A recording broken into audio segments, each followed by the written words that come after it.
The second Academy Awards is where the Oscars actually started to feel like the Oscars. It was the first ceremony to be broadcast on radio, and the first where the winners weren't known in advance, which honestly makes a lot more sense. The big winner that night was the Broadway Melody, a musical directed by Harry Beaumont and starring Charles King, Anita Page, and Bessie Love. This was the first talkie to win Best Picture, as well as Hollywood's first all-talking musical.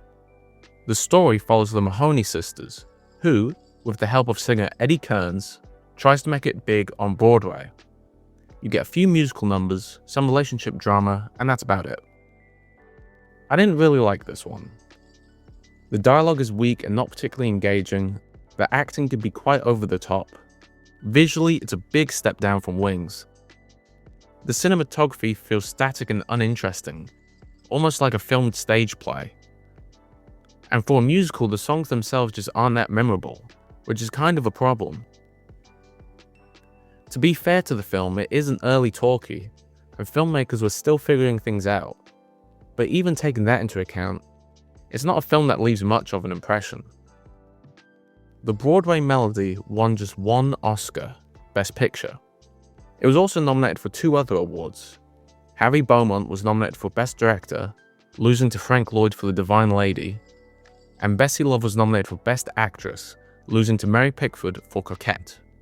It's interesting how the film takes such a major step forward technologically with the introduction of sound, but artistically feels like a step backwards from Wings.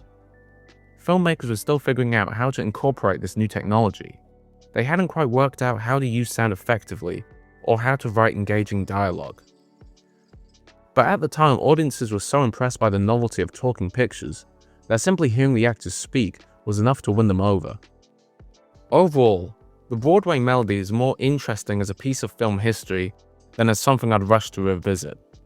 While it was groundbreaking at the time, much of it feels dated today, especially in its writing and presentation. As a Best Picture winner, it shows that early on, the Academy was just as interested in new technology as it was in great storytelling. I'd give the Broadway Melody just 2 stars. Like Wings, it's also in the public domain, so you can watch it for yourself and form your own opinion.